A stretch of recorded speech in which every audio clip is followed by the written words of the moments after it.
webinar on virtual reality for CPR training. We are sorry for the little bit delay due to technical issue, but we are ready to start, and I'm happy to co-moderate this webinar with Federico Semeraro from Italy. And Federico, if you want to say something. Yeah, hello to everybody. Sorry again for being late. We are very happy to be here to talk about virtual reality. So we leave the stage to the first speaker, Tommaso. Please introduce Martin. Thank you. Let's start with Martin Percy from UK. He's a director of interactive films, both for flat screen and also for virtual reality assets. And he is known for being the father of Lifesaver and Lifesaver VR in UK. And for his work, he won numerous awards, including an Emmy Award. And Martin, the floor is yours. Thank you very much. Sorry, Tommaso, do you want me to introduce myself, or shall I just kick straight into my talk? Yeah, go. Straight into the talk. Okay, so hello, everyone. Thank you for your patience. Sorry to keep you waiting. So I feel like a little bit of an imposter here because I am an interactive filmmaker, not exactly a VR creator. But let me show you some things and hopefully you will find something interesting. So I'm going to talk about CPR training with interactive films, first in VR and then for flat screens. Okay, so one point to make first is that none of the films that you're going to see would exist without Dr. Jazz Saw, Dr. Andy Lockie, the Resuscitation Council UK and the UK government who supported the first Lifesaver film. So let's kick off with Lifesaver VR, which is one particular member of the Lifesaver family, which we did obviously in VR. So let me show you a trailer for that, and I think you will get an idea of what it is. Okay, so I'll press the button. You should see video and hear audio. If you don't, please shout out. Otherwise, here we go. Oh, beg your pardon.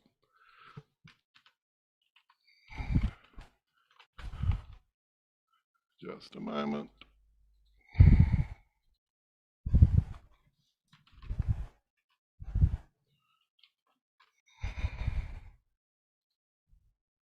Sorry everyone, the bugs are coming thick and fast today. Let's try that sharing again.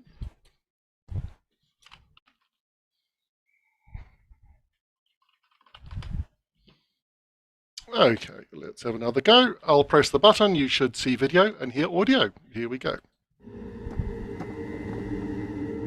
Lifesaver VR is an interactive VR film for teenagers, where you have to save someone's life by making smart choices and doing CPR. I think having it in VR makes a difference because you feel much more like you're in the situation and like it depends on you rather than just being told or watching it on TV. In tests with teenagers, confidence in doing CPR rose from 38% before playing Lifesaver VR to 86% after it. All those tested said that it made them more likely, or much more likely, to attempt CPR in a real emergency. At the start of Lifesaver VR, a group of friends are relaxing when one of them, Harry, collapses with a cardiac arrest. He will be dead in 10 minutes unless you do the right thing. Guys? What would you do? Run to help Harry now, or check for danger first? Watch out for the glass! You interactively control the actions of Harry's friend Louise as she tries to save him. The film experiments with different forms of VR. Harry? This first half is shot like a regular film, Can you hear me? but you watch it in VR cinema mode on your headset. Call an ambulance! The phone's in there. No, use Jess's mobile. What? You make choices by turning your head to put a red circle over the option that you think is right. Exactly. He might choke. In the second half of the film, you have to make more choices and do CPR. For this, we go into full 360 video. You have to push down hard 2 times a second. Your headset senses your movements and gives you feedback. Doing it in VR, I felt like I was doing it myself, whereas in a video, somebody else is doing it. There was one point when I thought there was no hope, so I thought I was gonna cry. No, I have to do it. Shock delivered. If you make the wrong decisions or your CPR speed is bad, then Harry will die. He's breathing normally. He's waking up. But if you do the right thing, you'll sense the thrill of saving a life. Lifesaver VR uses virtual reality to put teenagers into the world of a film and change that world. And it gives them the skills to save others in real life. You did it. Now I feel like I have enough confidence to go over and do something. When you do it yourself, you become really, really happy because you just saved that person's life. Shock delivered. Okay, so that's a little trailer for Lifesaver VR. Now, one thing that you quite often hear discussed is people talking about the difference between VR, filmmaking for VR, and filmmaking for flat screens. So when we shot Lifesaver VR, the day before, we shot exactly the same material with the same actors in the same locations for flat screens. And so we have an interesting comparison video here. This shows you precisely the same material shot on 2 consecutive days. But on the left, you see the VR version, and on the right, you see the flat screen version. Now, one key thing from a filmmaking point of view with VR is you can't cut as much. So as you see with the flat screen version, on the right, we're constantly cutting. We're going into the faces of the bystanders, into the faces of the victims. Whereas with VR, you don't have that flexibility because you'll make people feel sick. You have to stay more rooted in one place and then stay with it. So from a filmmaking point of view, that's one big difference between these two films. Now, we've put all of these links for you publicly, so if you want to have a look at that in more detail, you can. So as you saw, we got a good reaction from Lifesaver VR, but Lifesaver VR is kind of a spin-off of a film called a series of films called Lifesaver, which we made about 10 years ago. And even most of those were made for flat screens, they also had a very significant effect on the people that used them, and they used technology in, I think, an interesting new way for teaching people CPR. So what I'd like to do now is show you something of Lifesaver, and that will give you an idea about that. Okay, here we go. Again, if you don't hear anything, please shout out. Lifesaver is an experiment in a new way to teach emergency skills. Hey, what are you doing? It's a movie you play like a game. It throws you into 3 situations where someone will be dead in 10 minutes unless you do the right thing. Get it wrong and see the consequences. Come on, breathe then. What did you do?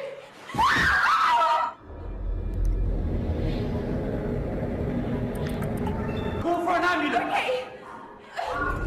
Get it right and sense the thrill of saving a life. Isn't that the ambulance? Shouldn't we just wait for the ambulance people to arrive?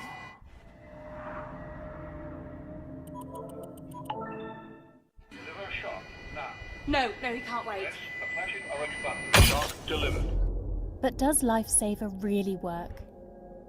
Formal medical research has been published on the effectiveness of Lifesaver.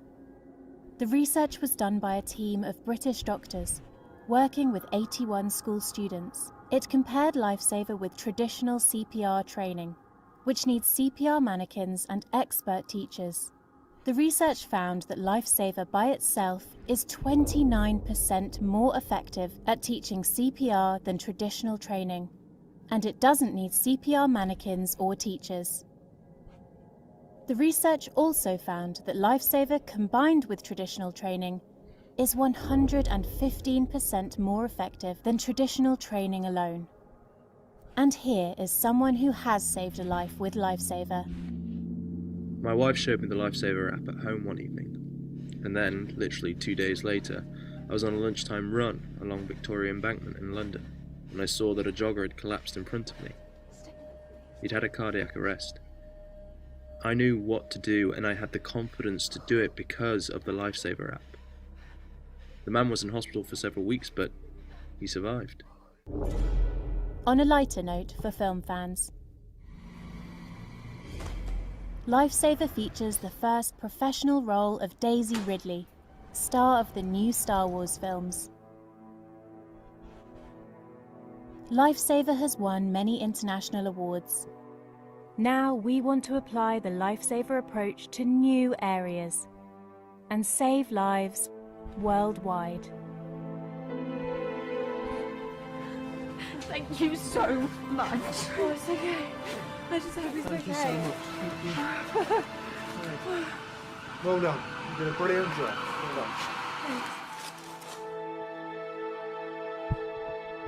done. Shock delivered. Okay, so that's Lifesaver, and that shows that we can take some of the techniques that people love about VR and also make them work in with flat screens. Now, there's one place that Lifesaver kind of struggles a bit, which is in classrooms, because obviously most teachers do not want their pupils to pull out their own mobile phones.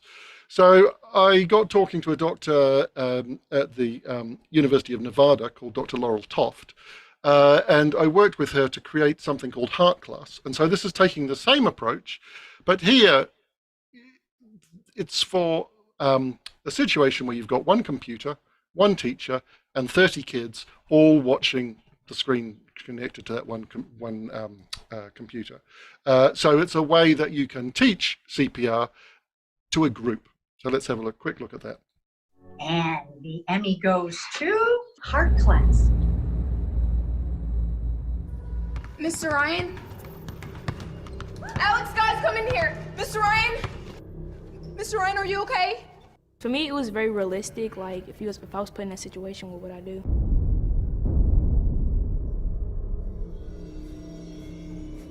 You're gonna break his ribs! Could Sarah break Mr. Ryan's ribs? Yes or no? Yes! It made me feel like I could actually save somebody. No, Sarah, you can't! I have to. No, you can't!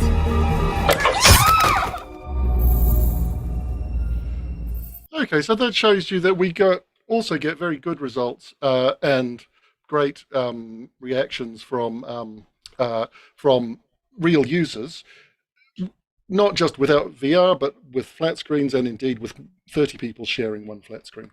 So just to wrap up very quickly, so one key thing about this is we use real people. Why?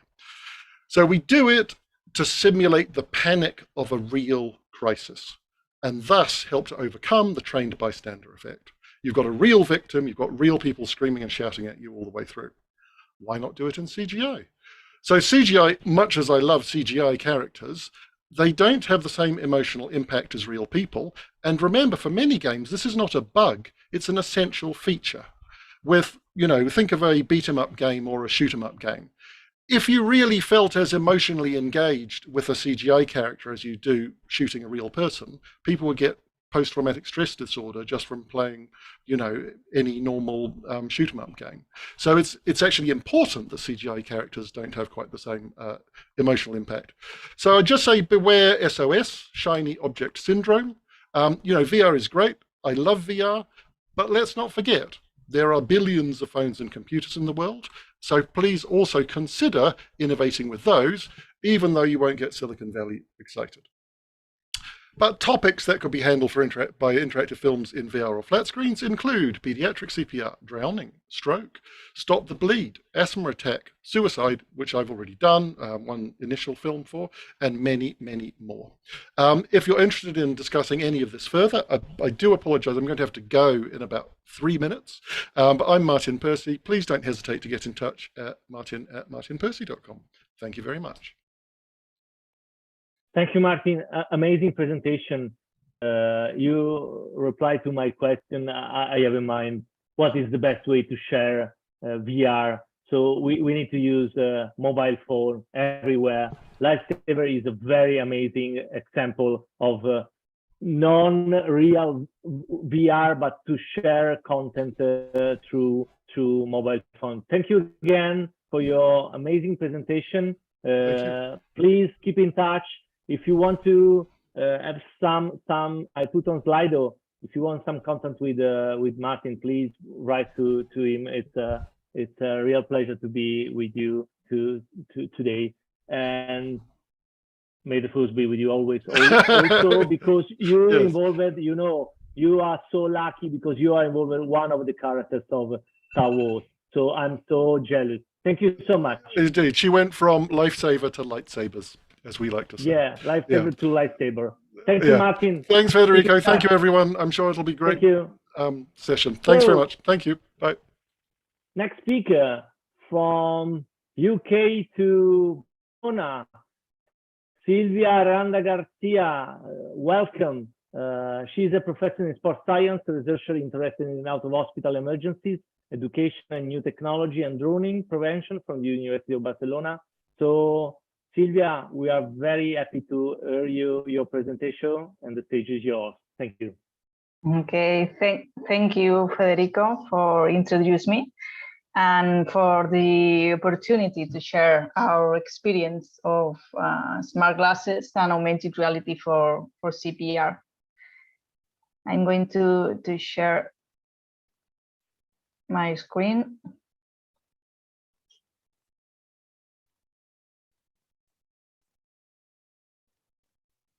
Okay.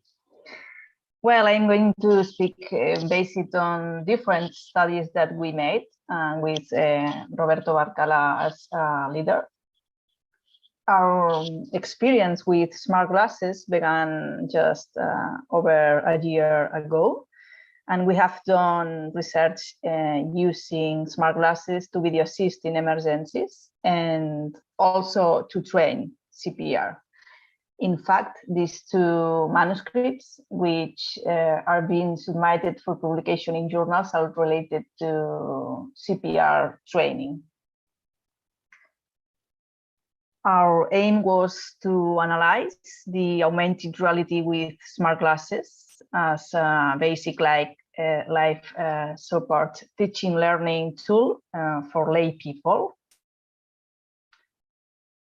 And well, I'm going to talk about the smart glasses connectivity. We use this model of smart glasses. It's named Blade by Butix. And the glasses connect via Wi-Fi with the VRA app to make a video call. And the instructor can see and he can hear on his computer the same as the person who wears the glasses, just as you can see on the right on the screen. Well, the communication is bidirectional from smart glasses to the computer and from the computer to the smart glasses. From the smart glasses to the computer, the instructor can see and hear the same as the participant, and from computer, the instructor talks to the participant and sends images, GIFs, or videos that the participant will see on his smart glasses. It looks like just in the Dragon Ball cartoon series in the lens of glasses. And for example, these two GIFs were sent to the smart glasses by the instructor in one of our studies. One of them, we show them to see the technique to assess breathing, and the other one to how to perform chest compressions. In this way, we create this learning environment with augmented reality and additional information related to CPR.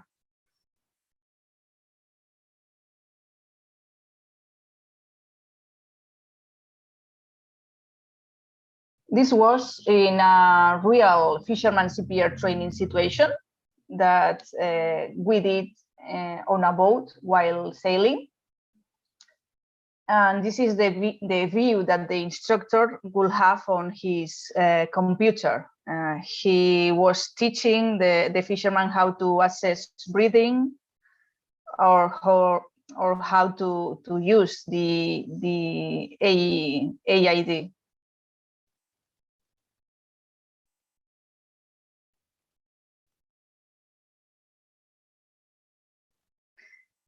And well, based on our experience with this augmented reality with smart glasses for CPR training, we highlight 3 aspects. The first one is that it is feasible to use this technology for CPR training if you have a good Wi-Fi connectivity. And also, all participants reported that the smart glasses were really easy to use. The second highlight is related to the results of comparing CPR training with augmented reality with smart glasses with traditional, very brief training on CPR. And after the training, we compare how participants perform in a simulated cardiac arrest situation, and we assessed data on the ABC approach, the use of the AID, the quality of CPR, and the time.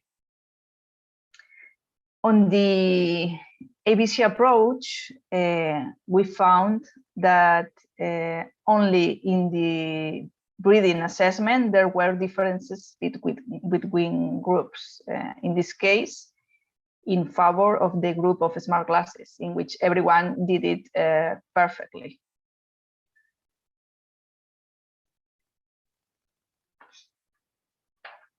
On the use of the EID, we found that with both methods, they learn similarly. And the participants with smart glasses ensures better that no one was touching the victim when pushing the shock button.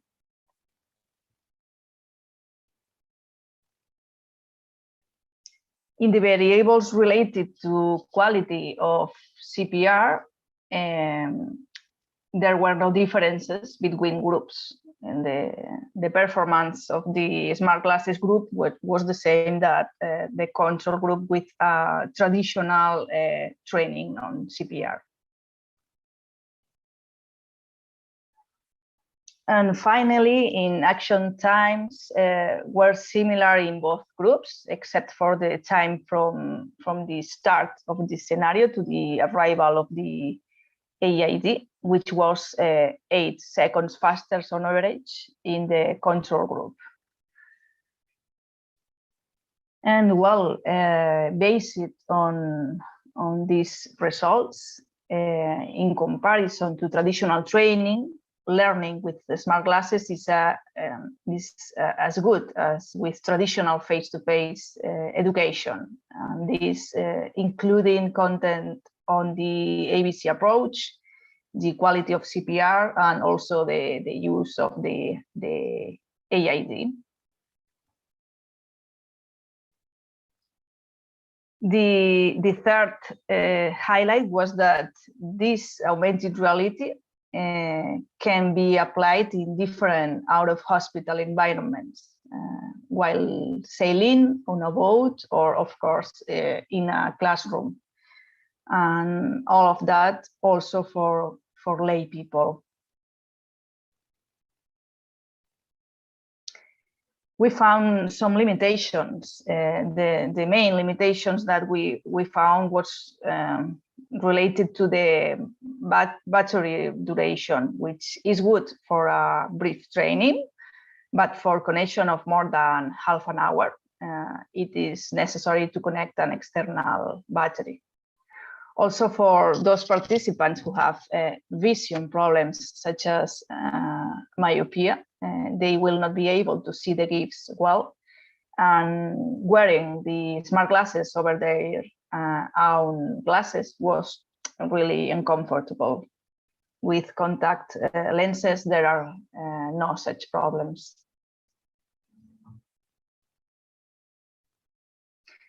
The CPR training with this type of augmented reality is interesting and has great potential because the instructor can adapt these corrections, the feedback in real time, based on what he sees and he hears. For its potential to teach CPR in remote areas with the remote instructor, and it could be applicable even in challenging environments, for example, in aquatic environments. And in conclusion, the augmented reality with smart glasses can be a good resource for lay people to train CPR. It is a potentially interesting methodology so that the instructor can teach anywhere with good Wi-Fi connectivity. Okay, thank you very much. And if you have any questions, I'll be happy to answer it after. Thank you very much, Silvia. And everyone, if you have a question, please send on Slido and we'll try to answer every question at the end of the last presentation. So now it's time, and it's a pleasure to introduce Federico Semeraro, consultant in anesthesia and intensive care in Bologna from Ospedale Maggiore of Bologna, Italy. You may know him because he's the chair-elect of the ERC, or because he's a very passionate and skilled expert in VR technology. And so, Federico, it's a pleasure to leave the stage to you. Thank you very much, Tommaso. Thank you to everybody to be here today again. So in honor to Silvia, I put my small glasses for this presentation. I talk about virtual reality for Kids Save Life. It's a very nice area of research. This is my conflict of interest, as you know. And this presentation, as usual, is dedicated to the next generation. Viola is born 14 February 2018, first photo with iPhone, slept with Spotify, first augmented reality experience some years ago. So this is the next generation. And please, today, remember Carrie Fisher. Today, she was the first augmented reality on Star Wars in 1977. So help me, Obi-Wan Kenobi, you are my only hope. So remember Carrie Fisher and Leia. So a long time ago in a galaxy far, far away, we started in 2009 some research on VR, and we tried to, as a pioneer, install CPR on virtual reality and virtual reality. We continue on this track with a serious game.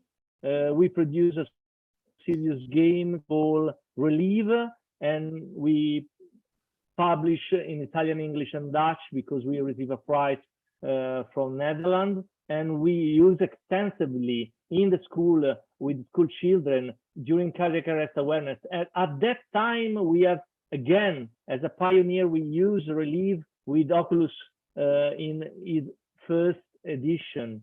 So we try to use first Relieve in a virtual reality environment. We use Relieve, we publish it, and we use as a quality CPR feedback with school children. And this was our conclusion on 2017. So after that, we asked to the ERC world, and not only to the ERC world, what they think about VR. How cool is that? So we receive a lot of responses from several countries. Look into the letter of editor. Many of them say, yes, maybe we could use VR for training. So 10 years challenge from 2008 and 2009, and we presented virtual reality CPR during the ERC Congress in Bologna, and was a very nice experience. And this was some memories from ERC 2018 Bologna with VR CPR.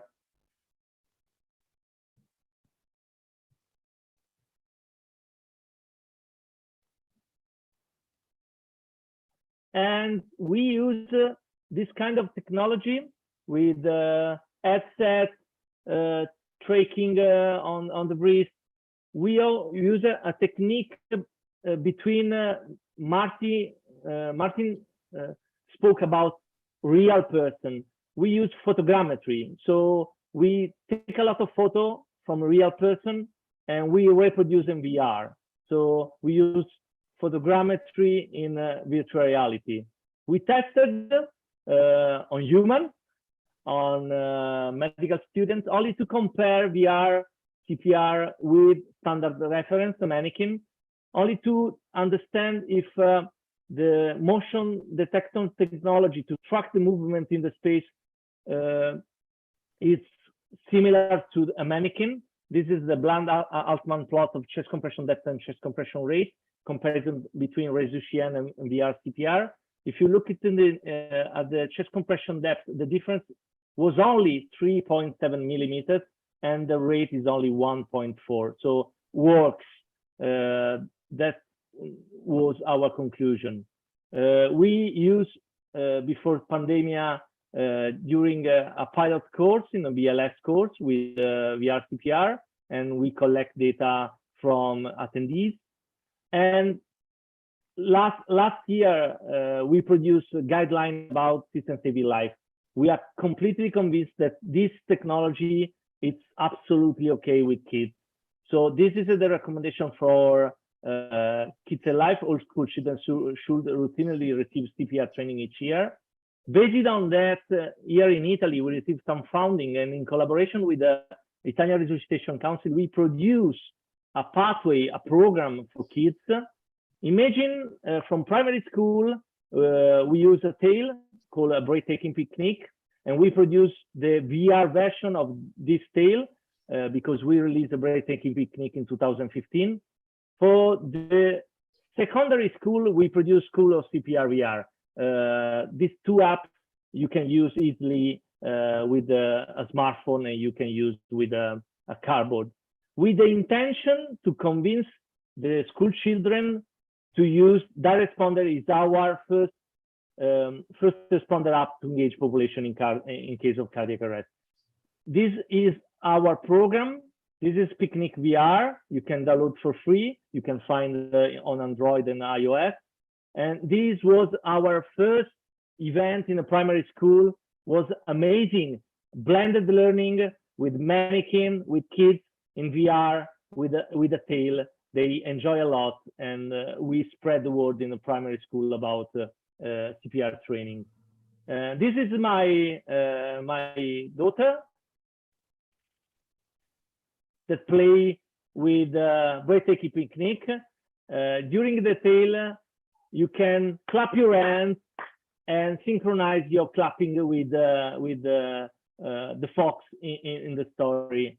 And this is the second app for the secondary school of CPR VR, and we used yesterday in a secondary school always in a blended learning approach, mannequin, and there was this nice student with the amazing message. There was never a good word or a bad piece, and we use extensively. Look at the face of the students. They are scared. They are amazed. They are very involved. So this is our experience with the secondary school. We use extensively also last week during World Startup Day 2022. So we used during our event as a tool to transfer the content to the school children. And we are lucky in Italy because from last year we have a law, and in this law we have one article that said that we need to install CPR education in the school. So thank you very much to Ralph McKinnon, the next speaker, because he wrote a very nice article, a very nice scoping review, but I leave after to Ralph to describe the science on virtual reality. But I was very touched because he mentioned as the first father of virtual reality. So I was the father. Now it's your turn to work on VR. And again, a life is like a garden. Perfect moments yet be had, but not preserved except in memory. So live long and prosper to all of you. Thank you very much indeed. From this, it's a real pleasure to introduce you Ralph McKinnon. He's a consultant pediatric anesthetist. We asked Ralph to put some science on augmented reality and virtual reality. Thank you, Ralph. Thank you to be here with us. Enlighten us with your science. The stage is yours. Thank you very much indeed.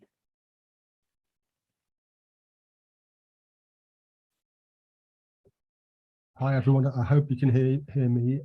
They always say don't meet your heroes, then you find out that your heroes are actually awesome and they love Star Wars. So thank you so much for the opportunity to present today. I guess my task at the end of this webinar now is just to go through the evidence for virtual reality, and I'll include augmented reality for CPR training. This is my wonderful hospital here in Manchester. I do have a disclosure. I'm hoping to create a virtual reality content company, obviously light years or a galaxy far away from Martin though. But I have a number of acknowledgements for what I'm about to present. They are to Kyung Lee, to Kate Coit, to Sang-hee Park, to Todd Chang, and to Timothy Young, who have all contributed in this work. What I'd like to do in this last part of this webinar is really just provide a review, a sort of an overview of the evidence so far for augmented and virtual reality with respect to improving CPR performance. I'd like to do this in two halves, not least because of the work we did that Federico has very kindly referred to there. That was before the pandemic, and then we've had a look again after the pandemic, perhaps not in the same depth, but hopefully I can just touch on some areas of interest, and that will act as more of a signposting for interested parties. The reason for doing the scoping review was really to learn about the evolution and to really look at the opportunities to collaborate on a global level. And obviously this webinar is a great step towards that in terms of accelerating the science and of course enhancing the impact to overcome some of the challenges that we have with respect to CPR provision in each of our nation countries. So the methodology we used for the scoping review was really to look at publications per year, the geography, where they came from, what sort of studies were they, what were they looking at, what sort of publication were they in, the impact factor of those journals, were they being cited, and interestingly also is how are they actually being categorized, because that's important when we're trying to build the academia, what keywords were authors using, etc. So we used an integrative review approach because obviously the database is quite heterogeneous. We looked from 1945 up to 2019, or partway through. We tried to find every single article we could, and we looked at all languages. This is, for those who are interested, this is the search strategy, the Web of Science one. We looked in Web of Science and in PubMed. There were some duplicates, and in the end, those were the articles here, 22 from Web of Science and 12 in PubMed, that we actually analysed at the first part. So we saw a year-on-year increase in publications. We stopped halfway through 2019, but a year-on-year increase really markedly in about 5 years ago now.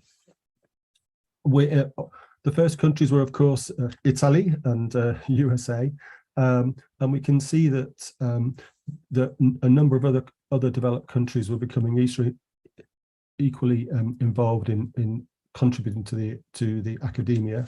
Study types, well, obviously there are reviews, and Guilty as charged for producing a review, but the experimental studies, ones that we're really looking at, these range from randomized controlled trials to surveys, and also a large number of proposals or proof of concept ideas.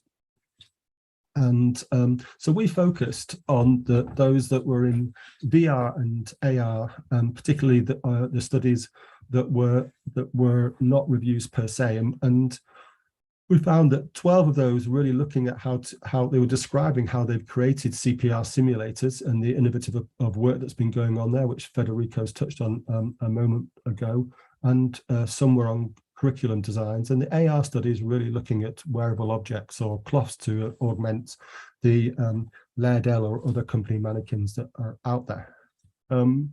So the 17 were published in journals that we could get hold of, and 8 were in conference proceedings. It's really interesting to see the spread of where people were publishing, and obviously there were some really high impact circulation resuscitation journal papers as well. And you could see that the citations, as one would expect, were lagging behind the publications, which is great. The interesting thing I thought was the database categorization of where we were putting up the papers on virtual reality or augmented reality to improve CPR, and it's really quite diverse, an awful lot in computer science, AI and cybernetic journals, and not as many as we'd think in our traditional journals per se at that point. And then if you look at the keywords that people were using at that time, this is what the authors were using to present their work. They were, education was really featuring resuscitation, CPR as you expect, and virtual reality. Interesting, I thought. But then obviously, unfortunately, we had the COVID-19 pandemic. So I just want to present now what's happened after that. So we've looked from 2020 to up to this week and found 90 articles to review, and we've included 36. Again, we're starting to get more and more articles, which is great. The geography, however, now is on our right here. We can see a much evener spread, which is awesome, from contributors from the Netherlands and from South Korea and from China, from USA, as well as the countries that were previously contributing. The study types, again, vast majority are experimental studies, which is fantastic. Citations lagging behind. Now we're really seeing people use keywords like virtual reality and cardiopulmonary resuscitation really coming to the front. So the overall finding in terms of what is the evidence base, what is the evidence? Well, we knew from the seminal work of Professor Semerado that actually there are really promising studies for both the usability and improving outcomes of CPR training using virtual reality.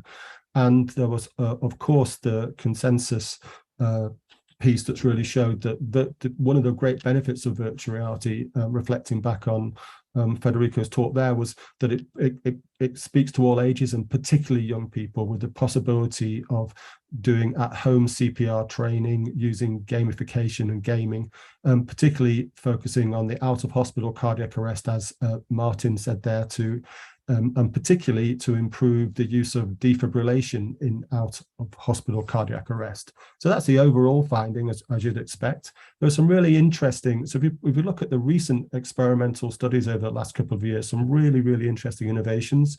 The use of Instagram augmented reality phase filters to improve CPR training.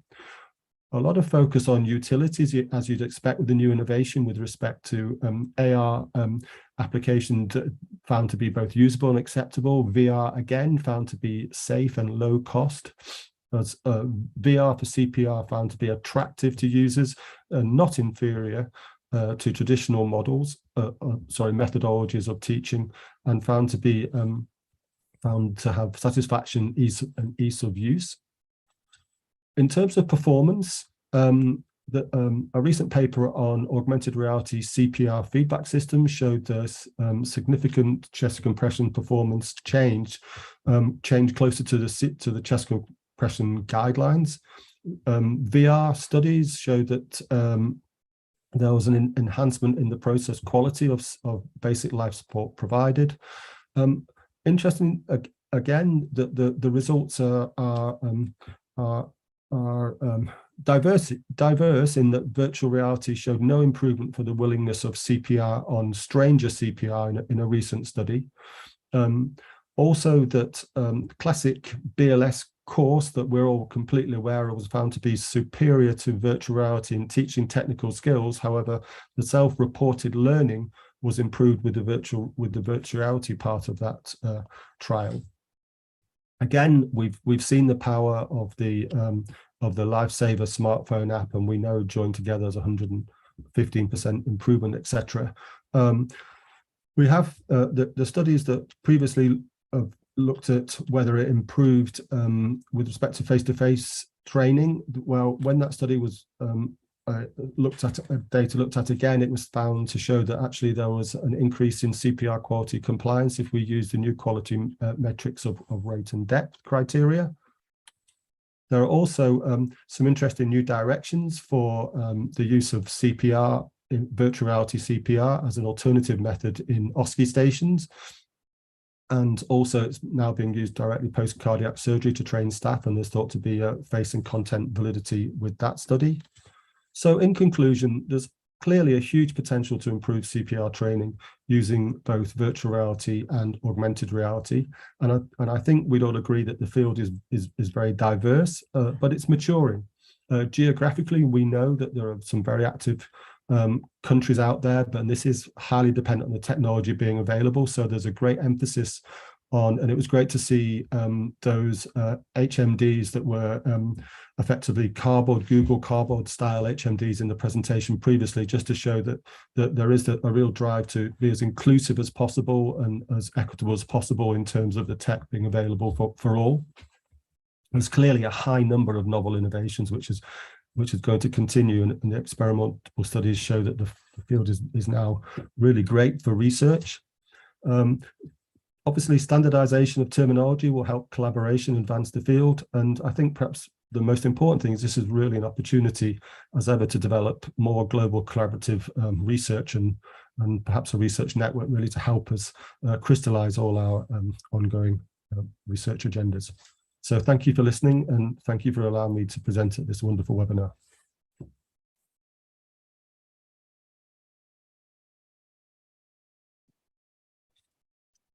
So thank you very much, Ralph, for this presentation. Thanks for summarizing all the evidence around the virtual reality for CPR. So if you have any question, please write on Slido, and let's move to questions. We have 2 questions for Sylvia. The first one is how much is complicated to clean the smart glasses, and if they are user friendly, and if there are any complexity in their use. Mm-hmm. Well, we asked to participants how they feel with the use of these smart glasses, and all of them says that it was really easy to use. Okay, thank you very much. Let's see. I have a question, a comment for Ralph, if I may. Thank you very much again to summarize all the evidence, Ralph. And please publish again all your data. I'm convinced as you that we need a space, a real space, an event. I'll try to push hard and fast ERC scientific committee to put some space in the Congress about virtual reality to create a network. It was very nice to see that we spread the word around the world about virtual reality. But as you mentioned before, we need science, we need a randomized controlled trial, we need to understand it's only a toy, or it's only a way of delivery content. Probably we need some terminology, probably we need to teach to educators the difference between augmented reality, virtual reality, what is the difference, what is the content. So probably we need a workshop to teach them a a big question for you, but also for Silvia and for myself. I started with complicated headset that cost 2,000 euro in 2009, was for probably 3, 4, 5 persons on research. We passed through several devices now. For example, some device cost only 200 euro. So it's absolutely easy to buy a headset, or we decide, for example, from the complex one to the smartphone to produce an app for smartphone. We need to implement all these environment, virtual reality, augmented reality. I know this is a very hard question to you, Ralph, and to Silvia.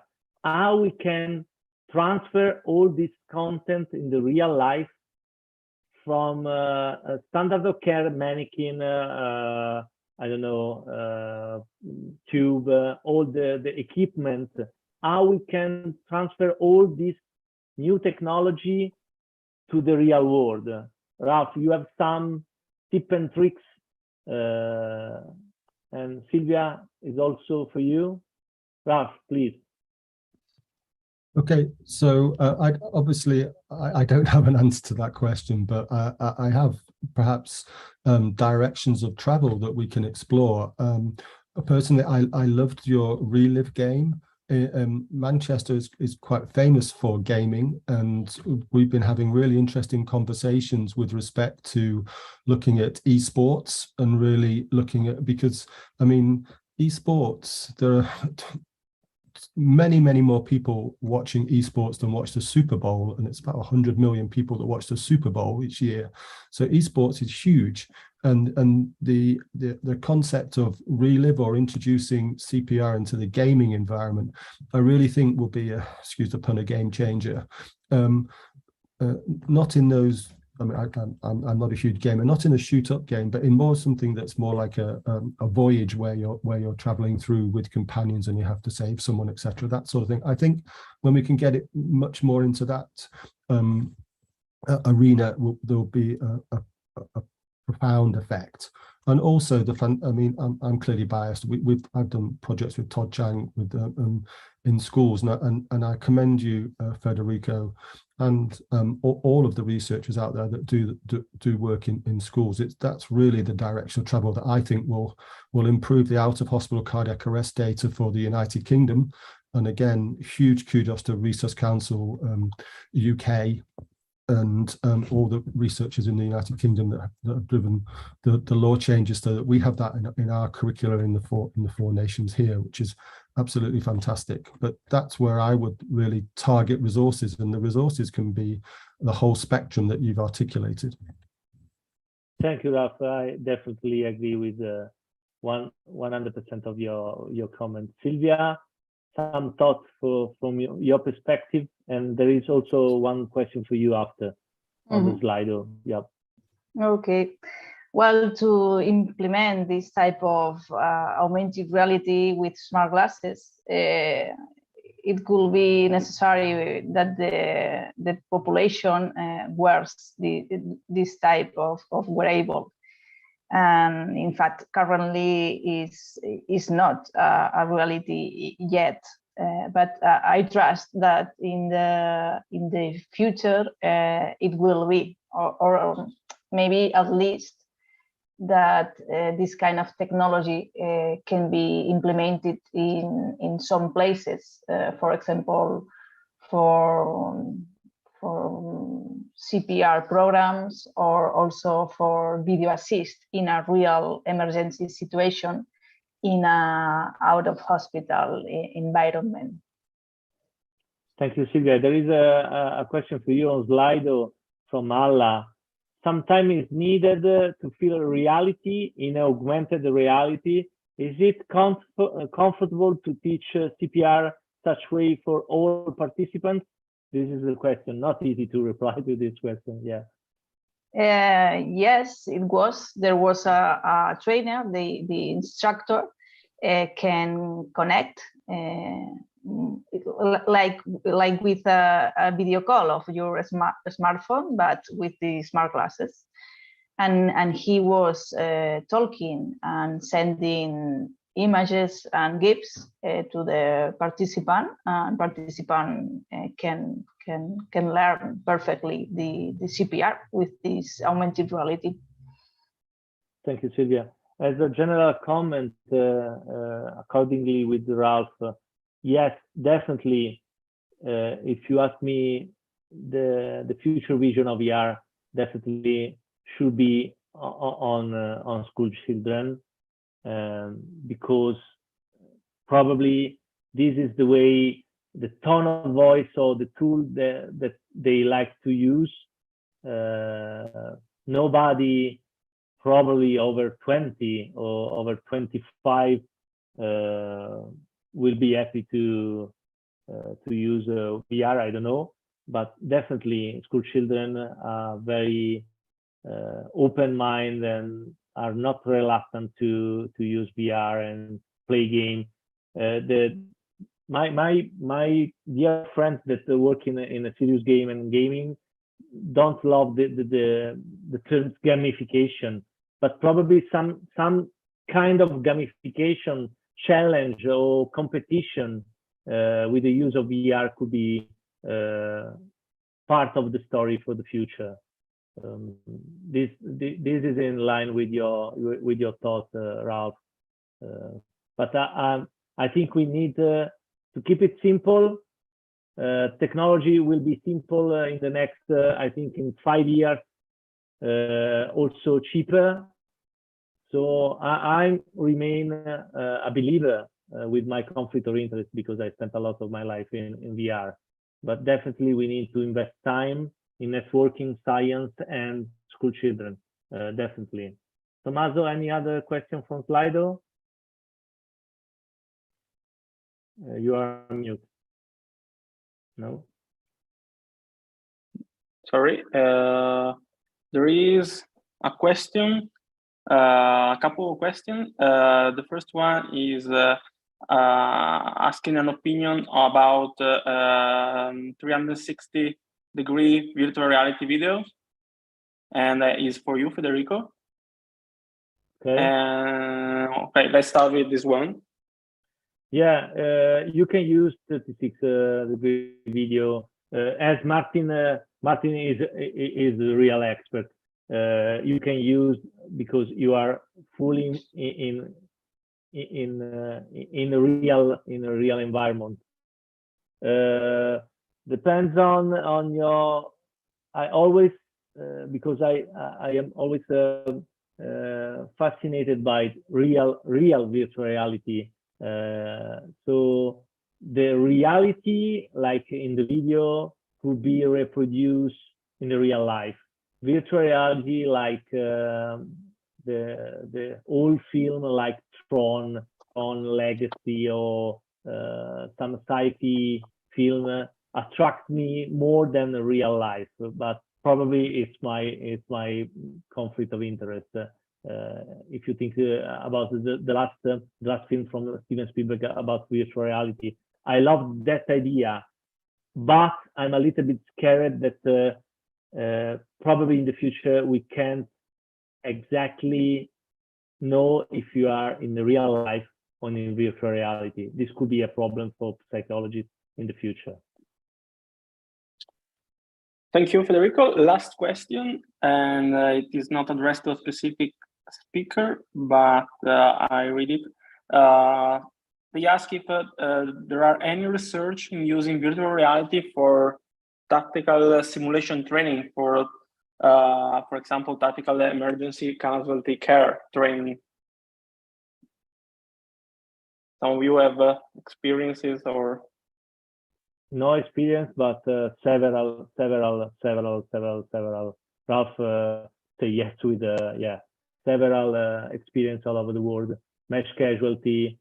It's not nice to talk about war, but yes, several experience in VR. Okay, no other question on Slido. So okay. Very good. It was a pleasure and we received a lot of great feedback on Slido. Many appreciated the webinar, a lot of great comments, and so thank you for participating. Thank you for listening. And Federico, would you like to say something to conclude? Yes, if Silvia, Ralph, and myself try to give the last motto to engage all the audience to come in the virtual reality world. Silvia, before? Well, the augmented reality is a good tool for learn CPR training, and also it's funny to use it, and it could be a good option. Thank you, Silvia. Ralph? I would echo all your thoughts. I mean, I'm a huge Star Wars fan, so may the force be with you, Federico, all the fantastic work that you do, and Sylvia, and I hope that we can eventually form some sort of alliance, some sort of network where we can really do some great research. Thank you, Ralph. From my side, live long and prosper to CPR training, and live long and prosper to virtual reality CPR training. Thank you very much indeed. Thank you, Tommaso, to be with me. Thank you, Ralph. Thank you, Martin. Enjoy the evening, and see you soon all over the rainbow. Thank you. Bye-bye. Bye-bye. Thank you. Bye-bye. Thank you.